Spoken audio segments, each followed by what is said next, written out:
உலகினுடைய தலை சிறந்த இசையமைப்பாளராக இருக்கக்கூடியவர் இசைஞானி இளையராஜா.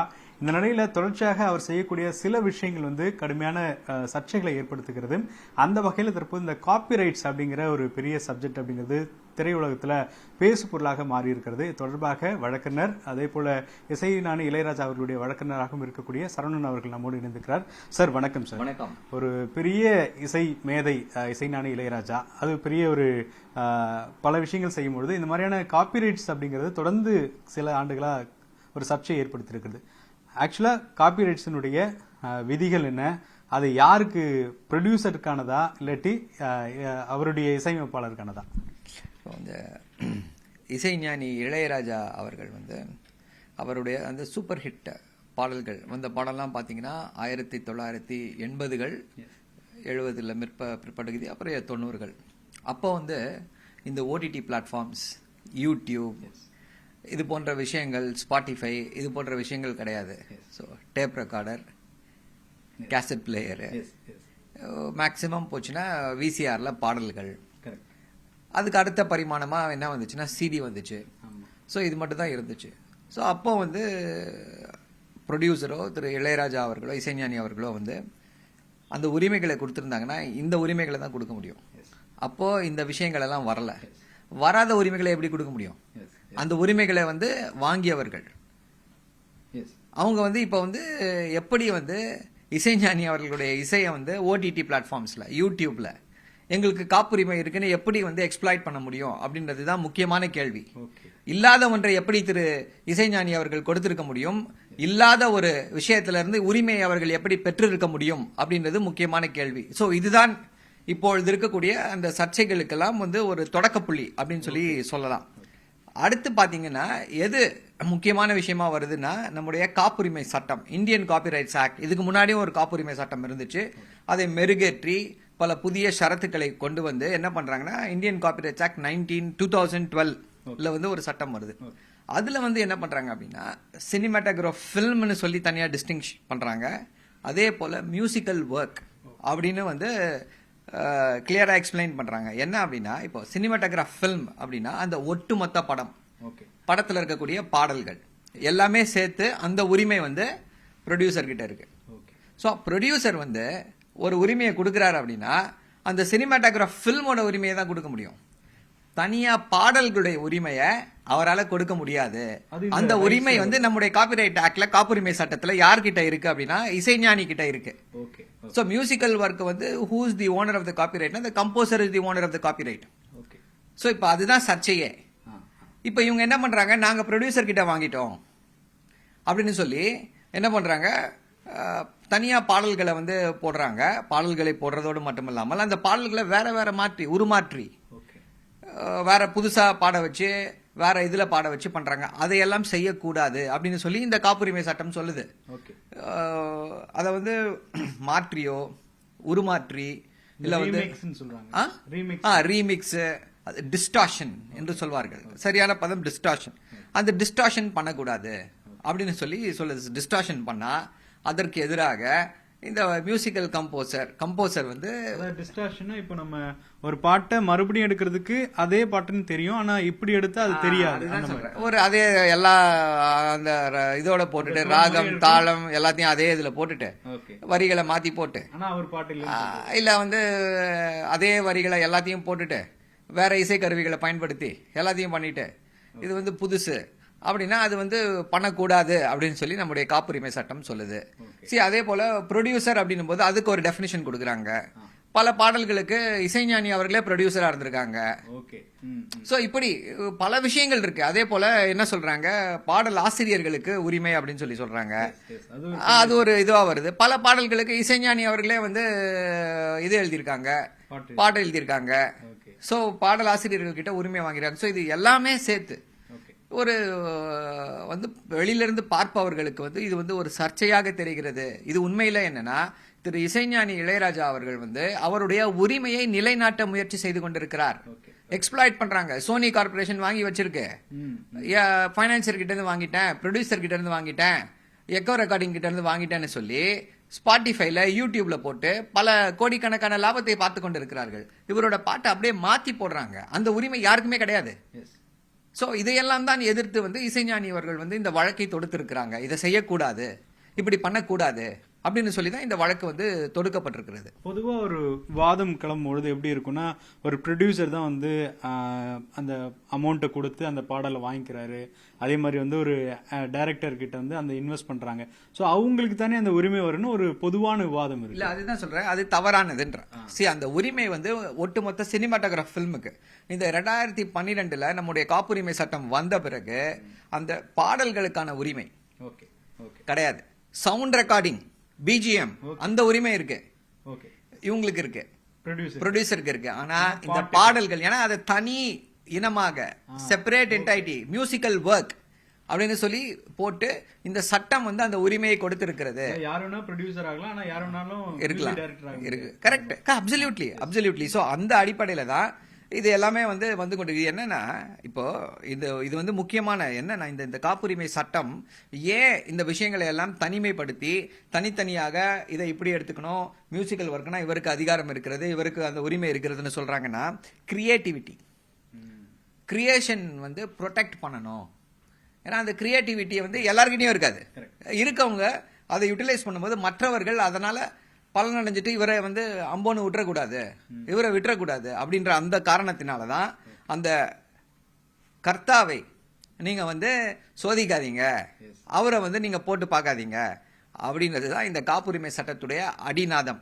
அந்த அடிப்படையில தான் இந்த வழக்குகள் வந்து தொடுக்கப்பட்டு இதெல்லாம் போயிட்டு இருக்கு. இப்போ குறிப்பா மறைந்த எஸ்பிபி அவர்கள் பாடுறதுல கூட சர்ச்சையாச்சு, அது பெரிய விமர்சனத்துக்கும் உள்ளாச்சு. ஸோ அந்த அவங்களுடைய எந்த டியூனும் பாடினவங்களே பாடுறதும் காப்பிரைட்ஸ்குள்ள பிரச்சனை வருதா, எழுதினவங்களும் அதை பேசுறதுல இஷ்யூ இருக்கா? இப்ப எழுதுன அதுதான் என்னன்னா, இப்போ மியூசிக்கல் ஒர்க்னு வரும்பொழுது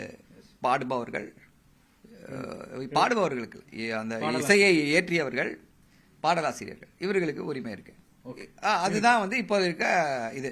ஸோ பாடலாசிரியர்கள் வந்து தனியா வந்து இசைஞானி அவர்களோட அது ஒரு தனி விஷயம். அது பாடலாசிரியர்களை எப்படி ஹேண்டில் பண்ணணுன்றது செகண்டரி. இதுவரை பாடலாசிரியர்களோட எந்த பிரச்சனையும் இஷ்யூவும் இல்லை, இது வரைக்கும் இல்லை. அது எப்படி வந்தாலும் வில் பி ஏபிள் டு இது பண்ணிக்கலாம். அது ஒரு இல்ல. அது என்ன அப்படின்னா, நீங்க வந்து பாடலை பாடுறீங்க, ஒரு சின்ன இதுல பாடுறீங்க, பிரச்சனை கிடையாது. அந்த பாடலை பாடி நீங்கள் வந்து பல பணங்களை சம்பாதிக்கும் பொழுது ராயல்டி கொடுக்கணும்லன்னு கேக்குறாங்க. அதுல என்ன தவறு? இப்போ இது வந்து யுஎஸ்ல வந்து இது ரொம்ப காமன்.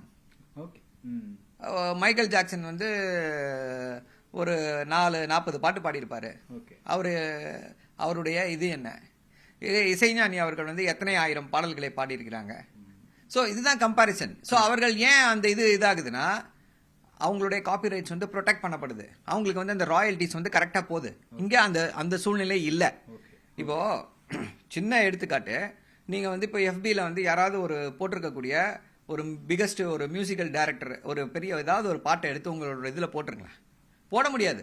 உடனே யூடியூப்ல போட்டு ஸ்ட்ரைக் டவுன் பண்ணிடுவாங்க. காப்பிரைட் வயலேஷன் ஸ்ட்ரைக் டவுன் பண்ணிடுவாங்க.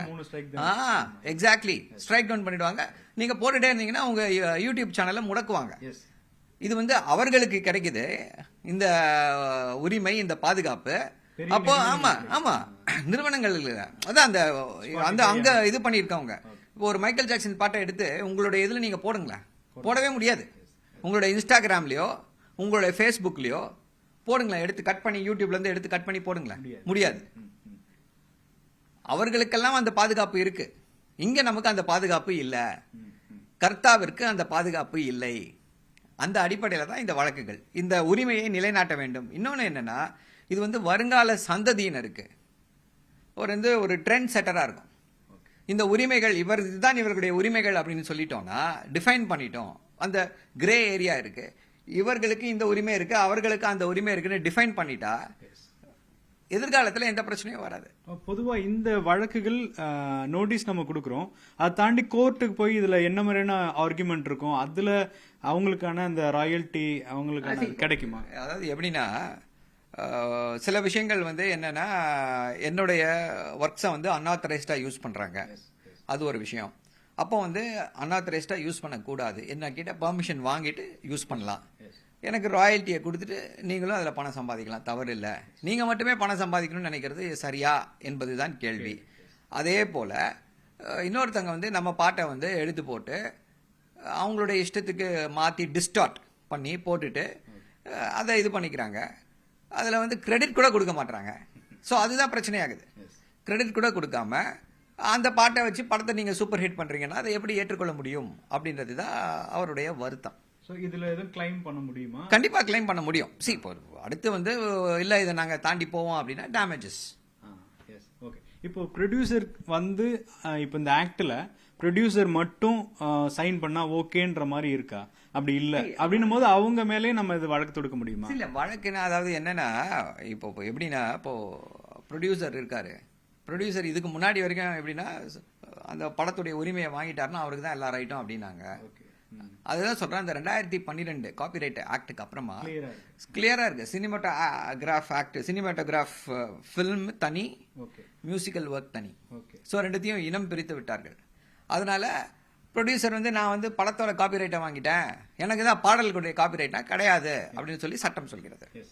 இன்னைக்கு இளையராஜா இன்னைக்கும் வந்து ஒரு பெரிய பிரபலமானவர். இன்னைக்கும் அவருடைய கால் ஷீட் கிடைக்காம தவிச்சிட்டு இருக்காங்க. அவர் நினைக்கிற ஊதியத்தை அவர் பெறாரு. இருந்தாலும் இதை ஏன் செய்யறாருன்னு அப்படி ஒரு கேள்வி இருக்கு. உரிமையை நிலைநாட்ட தான் அப்படின்னு புரிஞ்சுக்கலாமா? கண்டிப்பா. இது என்ன வந்து ஐயா அவர் வந்து பெரிய இசைஞானி, இப்படிப்பட்ட சிறப்பான பாடல்களை எல்லாம் கொடுத்திருக்காரு. இப்ப சட்டம் வந்து அவருக்கு சாதகமாக இதை போல அந்த உயரிய படைப்புகளை படைக்கக்கூடிய படைப்பாளிகளுக்கு ஆதரவாக ஒரு பாதுகாப்பை கொடுக்கிறது. அந்த பாதுகாப்பை பயன்படுத்துவதில், அதுதான் உங்களுக்கு அந்த மைக்கேல் ஜாக்சன் எக்ஸாம்பிள் சொன்னேன். நீங்க வந்து இப்ப டெய்லர் ஸ்விஃப்ட் எடுத்துக்கலாம். பெரிய மியூசிக்கல்ஸ் கம்போஸ் பண்றவங்க, பாடுறவங்க, இது பண்றவங்க யார வேணா எடுத்துக்கலாம்.